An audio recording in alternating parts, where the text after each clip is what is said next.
কিমান কেনেকৈ পঢ়ে কোনবিলাক কিতাপ পঢ়ে কোনবিলাক কিনে সেইটো এটা ডাঙৰ কথা ৰাতুল চেতিয়া ফুকনে তেখেতৰ সেই গ্ৰন্থমেলাৰ সময়ৰ তাৰে সংগতি ৰাখি বিষয়ৰ লগত সংগতি ৰাখি এইটো কবিতা পাঠ কৰিলে তেখেতৰ খুব ভাল হ'ব আমি বাকীখিনি আমি চম্ভালিম সেইমতে তেখেতে কিছু কথা বতৰা পাতি দিলোঁ বুলি মোক জনালে আৰু তেখেতে ক'লে যে মই নগ'লেও মই মানে MDক পঠিয়াম আৰু মই তোৰ গোটেই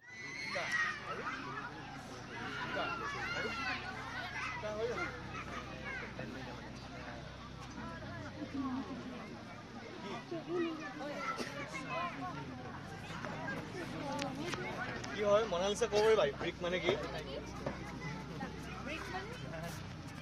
ব্রিক মানে ইটা ঠিকে ব্রিক গতিকে তো ব্রিক মানে আছে ইটা আমি গম পাই গলো মানে আৰু ইটাই দি আমি কি বনাব পাৰো ইটাৰ পৰা কি বনাব পাৰো ৰাস্তা বা ওয়াল এবিলাক সাধু কথা হ'ব আৰু কেতিয়াবা লোক কথাও হ'ব ধন্যবাদ গীতাঞ্জলি সন্দিকৈ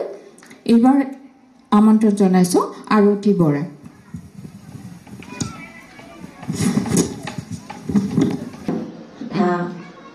মঞ্চত উপবিষ্ট সুধীবৃন্দ আৰু কাব্যপ্ৰেমী ৰাইজ মই মোৰ এটা সেই পুৰাতন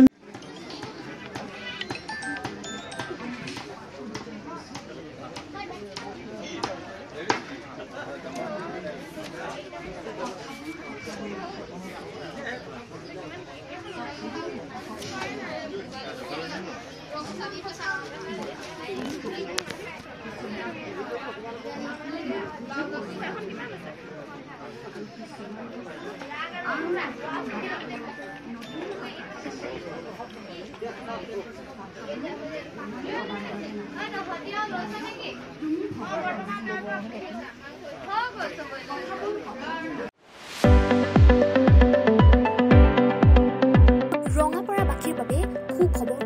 আপুনি যদি দুচকীয়া বাহন ল'ব বিচাৰিছে তেন্তে এতিয়াৰ পৰা আৰু চিন্তাৰ কোনো প্ৰয়োজন নাই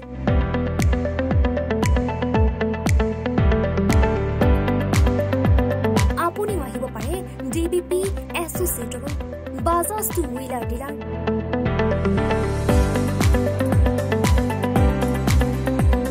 আমাৰ ঠিকনা ৱাৰ্ড নং 8 ঠাকুৰবাৰী ৰোড ডাকঘৰ ৰঙাপাৰা জিলা শোণিতপুৰ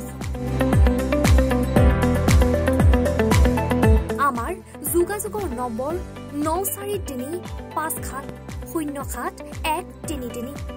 9707967285285